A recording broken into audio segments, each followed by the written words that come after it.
Hi friends, ഞാനിന്ന് വന്നിരിക്കുന്നത് എല്ലാ വീട്ടമ്മമാർക്കും വളരെ ഉപകാരപ്രദമായ നല്ല അടിപൊളി ടിപ്സുകളുമായിട്ടാണ്.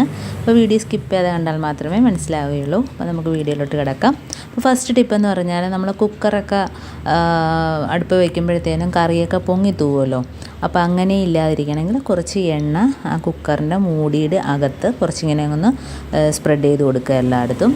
അപ്പോൾ അങ്ങനെ ആകുമ്പോഴത്തേനും നമുക്ക് പതച്ച് പുറത്തോട്ടൊക്കെ തൂവും. അപ്പോൾ അങ്ങനെയൊന്നും ഇല്ലാതെ തന്നെ നമുക്ക് കറി വേവിച്ചെടുക്കാൻ പറ്റും. അപ്പോൾ ഇതേപോലെ ഒന്ന് ചെയ്തു നോക്കുക. അപ്പോൾ അടുത്ത ടിപ്പെന്ന് പറഞ്ഞാൽ നമ്മൾ ഷോക്കേഴ്സ് ക്ലീനിങ്ങും അതേപോലെ തന്നെ ഷോക്കേഴ്സ് തുറക്കാനൊന്നും ഭയങ്കര പാടായിരിക്കും, കാരണം കുറേ നാളുകൾക്ക് ശേഷം. അപ്പോൾ അങ്ങനെയുള്ള ക്ലീനിങ്ങിനുള്ള സൊല്യൂഷനാണ്. അപ്പോൾ നമുക്ക് കുറച്ച് സോപ്പ് പൊടിയും കുറച്ച് ബേക്കിംഗ് പൗഡറും കുറച്ച് കോൾഗേറ്റും, അതെല്ലാം കുറേശ്ശേ മതി. അത് മൂന്നും കൂടെ വെള്ളം ഒഴിച്ചൊന്ന് മിക്സ് ചെയ്തെടുക്കുക. കോൾഗേറ്റും ബേക്കിംഗ് പൗഡറും സോപ്പ് പൊടിയും. അപ്പോൾ അതൊന്ന് നല്ലോണം മിക്സ് ചെയ്തെടുത്തതിന് ശേഷം നമുക്ക് ഇതേപോലെയുള്ള കറകൾ, അപ്പം നമുക്ക് തടിയാണേലും പെട്ടെന്നൊന്ന് തുടച്ചെടുക്കാം. അതേപോലെ തന്നെ ഭിത്തിയാണേലും നമുക്ക് ഇതേപോലെ നമ്മുടെ ഭിത്തി കൊണ്ടുള്ള ഷോക്കേഴ്സ് ഉണ്ടല്ലോ, അപ്പോൾ അതാണെങ്കിലും നമുക്ക് ഇതേപോലെ ഈ ഒരു സൊല്യൂഷൻ വെച്ച് അതിൻ്റെ അകത്തെ കറകളൊക്കെ പെട്ടെന്ന് തന്നെ വളരെ ഈസി ആയിട്ട് നമുക്ക് തുടച്ചെടുക്കാൻ പറ്റും. അപ്പോൾ ഇതേപോലെ കലക്കിയതിന് ശേഷം ഒരു തുണിക്കഷ്ണം വെച്ചിട്ട് ഒന്ന് മുക്കി നല്ലോണം ഒന്ന് തുടച്ചെടുക്കുക. അപ്പോൾ ഇത് വെച്ച് തേച്ച് കുറച്ച് കഴിയുമ്പോഴത്തേനും നമ്മൾ നോക്കുമ്പോഴത്തേനും അതെല്ലാം കറയെല്ലാം പോയിട്ട് നല്ല ക്ലീനായിട്ട് കിട്ടും. ഉണങ്ങി കഴിയുമ്പോഴാണ് അതിൻ്റെ കറക്റ്റ് റിസൾട്ട് അറിയുക.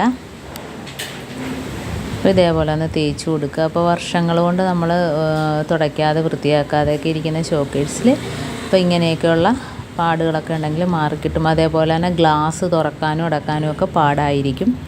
അപ്പം അതും എങ്ങനെ ചെയ്യാമെന്നുള്ള ഈ വീഡിയോ കൂടെ കാണിക്കുന്നുണ്ട്. അപ്പോൾ ഇതേപോലെ നമുക്ക് ഫോട്ടോസ് എല്ലാം എടുത്ത് മാറ്റിയിട്ട് മൊത്തത്തിൽ ഇതേപോലെ ക്ലീൻ ചെയ്ത് പെട്ടെന്ന് തന്നെ തുടച്ചെടുക്കാം, തടിയുടെയൊക്കെ ആണെങ്കിലും. അപ്പം അതേപോലെ തന്നെ ഗ്ലാസ് നീക്കാൻ കണ്ടോ എന്തൊരു പാടായിരിക്കും. അപ്പോൾ ആ ഗ്ലാസ് അതിനകത്ത് നിന്നിട്ട് ഞെരുങ്ങി ഗ്ലാസ് പൊട്ടാൻ ചാൻസ് ഉണ്ട്. അപ്പോൾ അങ്ങനെ ഇല്ലാതിരിക്കണമെങ്കിൽ നമുക്കൊരു ടിഷ്യൂ പേപ്പറോ അതല്ല കോട്ടൺ തുണിയോ എടുക്കുക. എന്നിട്ട് അതിനകത്തോട്ട് കുറച്ച് വെളിച്ചെണ്ണ ഒഴിച്ചു കൊടുക്കുക. അപ്പോൾ ഇതേപോലെ വെളിച്ചെണ്ണ ഒഴിച്ചു കൊടുത്തതിന് ശേഷം നമുക്ക് അതിൻ്റെ ആ ഗ്ലാസ് നീക്കുന്ന ആ ഭാഗം ഉണ്ടല്ലോ, ആ ഭാഗത്ത് ഇതേപോലെ നല്ലോണം എണ്ണയൊന്ന് സ്പ്രെഡ് ചെയ്ത് കൊടുക്കുക. ആ ഭാഗത്തോട്ട് കണ്ടോ, ആ കുഴിക്കകത്തോട്ട് കണ്ടോ. അപ്പോൾ ഇതേപോലെ കോട്ടൺ തുണി വെച്ച് അഴുക്കും ഇങ്ങോട്ട് വരും, ആ അഴുക്കും ഇങ്ങ് തുടച്ചെടുക്കുക. നമുക്ക് എണ്ണ അതിനകത്തോട്ട് ആവുകയും ചെയ്യും. അപ്പോൾ ഗ്ലാസ് നീക്കുന്നതിനൊന്നും ഒരു ബുദ്ധിമുട്ടും വരത്തില്ല. അപ്പോൾ ഇടയ്ക്കൊക്കെ ഇങ്ങനെ ചെയ്ത് കൊടുക്കണം, എന്നാൽ 6 മാസത്തിലൊരിക്കലൊക്കെ ഇങ്ങനെയൊന്ന് ചെയ്ത് കൊടുത്താൽ മതി. അപ്പോൾ നമുക്ക് ഗ്ലാസ് പൊട്ടാതെ തന്നെ, അല്ലെങ്കിൽ വർഷങ്ങൾ കൊണ്ട് നമ്മൾ അങ്ങോട്ടും ഇങ്ങോട്ടും നീക്കാത്ത ഗ്ലാസ് അതങ്ങ് ഇരുന്ന് ബെൻഡായിട്ട് ഗ്ലാസ് പൊട്ടി കഷ്ണങ്ങൾ തെറിക്കാൻ ചാൻസ് ഉണ്ട്. അപ്പോൾ ഇതേപോലെ നീക്കുക. അപ്പോൾ വർഷങ്ങൾ പഴക്കമുള്ളതായതുകൊണ്ടാണ് ഇങ്ങനെയൊക്കെ ചെയ്യാൻ കാണിച്ചു തന്നത്. ഇനി അടുത്ത ഒരു റെസിപ്പിയാണ്. വളരെ ഈസി ആയിട്ടൊരു നമുക്കൊരു ചിക്കൻ കട്ട്ലറ്റ് ഉണ്ടാക്കണമെങ്കിൽ ഇതേപോലെ എല്ല് കളഞ്ഞ് കുറച്ച് ചിക്കൻ പീസ് എടുത്തിട്ട് കുരുമുളക് പൊടിയും മഞ്ഞൾപ്പൊടിയും ഉപ്പും മുളക് പൊടിയും കൂടി ഇട്ടൊന്ന് കുഴയ്ക്കുക. എന്നിട്ട് നമുക്കൊരു പാൻ അടുപ്പത്ത് വെച്ച് കുറച്ച് എണ്ണ ഒഴിച്ചിട്ട് ഒന്ന് ഫ്രൈ ചെയ്തെടുക്കാം. കുരുമുളക് പൊടിയും മഞ്ഞൾപ്പൊടിയും മുളക് പൊടിയും ഉപ്പും ഇട്ടൊന്ന് ഇതേപോലെ ഒന്ന് ഫ്രൈ ചെയ്തെടുത്തതിന് ശേഷം നമുക്ക് മിക്സിക്കകത്തിട്ട് ഒന്ന് ക്രഷ് ചെയ്തെടുക്കാം. അപ്പോൾ മിക്സിക്കകത്ത് നമുക്ക് ആ പീസ് ഇട്ടതിന് ശേഷം കുറച്ച് ഉപ്പ് കൂടെ ഇട്ട് കൊടുക്കണം. പിന്നെ 5-6 വെളുത്തുള്ളി, 2-3 പച്ചമുളക്, കുറച്ച് മല്ലിയില, ഇത്രയും മതി. വളരെ ഈസി ആയിട്ട് തന്നെ പൊടിച്ചെടുക്കാം കണ്ടോ. ഇനി അതിനകത്തോട്ട് നമുക്ക് ചില്ലി ഫ്ലെക്സ് ഇട്ട് കൊടുക്കാം. പിന്നെ കുറച്ച് കുരുമുളക് പൊടി ഇട്ട് കൊടുക്കാം. പിന്നെ മുളക് പൊടി ഇട്ട് കൊടുക്കാം. പിന്നെ കുറച്ച് മല്ലിയിലയും കൂടി ഇട്ട് കൊടുക്കാം. അപ്പോൾ നമുക്ക് ഇനി അതിനകത്തോട്ട് ബ്രെഡിൻ്റെ പൊടിയോ റസ്കിൻ്റെ പൊടിയോ ഉണ്ടെങ്കിൽ ഇട്ടൊന്ന് കുഴച്ചെടുക്കുക.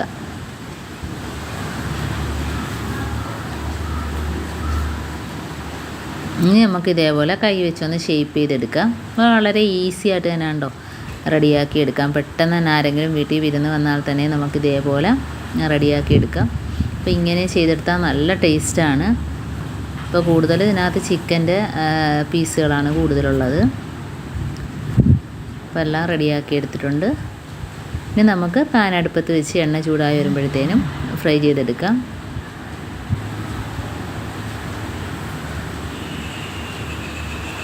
അപ്പം ബ്രെഡ് പൊടിയിലോ റസ്ക് പൊടിയിലോ ഇതേപോലെ മുക്കിയിട്ട് വളരെ ഈസി ആയിട്ട് തന്നെ ഫ്രൈ ചെയ്തെടുക്കുക. അപ്പോൾ ഇങ്ങനെ ചെയ്യാത്തവരൊക്കെ ഒന്ന് ചെയ്ത് നോക്കുക.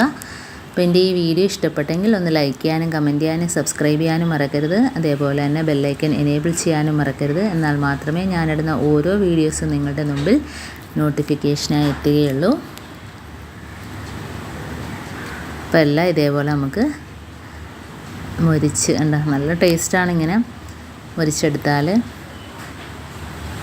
അപ്പോൾ വീട്ടിൽ തന്നെ നമുക്ക് ഈസി ആയിട്ട് വളരെ ടേസ്റ്റി ആയിട്ട് നമുക്ക് കട്ട്ലറ്റ് റെഡിയാക്കി എടുക്കാൻ പറ്റും. അപ്പോൾ എല്ലാം അതേപോലെ ചെയ്തെടുത്തിട്ടുണ്ട്. അപ്പോൾ ഇതേപോലെ എല്ലാം ഫ്രൈ ചെയ്തെടുക്കാം. അപ്പം നല്ല ടേസ്റ്റാണ്. നമ്മളെ വീട്ടിൽ തന്നെ ഇങ്ങനെ ചെയ്തെടുക്കുമ്പോൾ തന്നെ ഞാനൊന്ന് പിച്ചി കാണിക്കാം. പുറമേ നല്ല ക്രിസ്പിയും അകത്ത് നല്ല സോഫ്റ്റ് നല്ല ടേസ്റ്റുമാണ്. അപ്പോൾ ഇങ്ങനെ ചെയ്യാത്തവരൊക്കെ ഒന്ന് ചെയ്ത് നോക്കുക. അപ്പം ഇനി അടുത്ത നല്ല നല്ല വീഡിയോസുമായിട്ട് വീണ്ടും കാണാം. ഇതുവരേക്കും താങ്ക്സ് ഫോർ വാച്ചിങ്.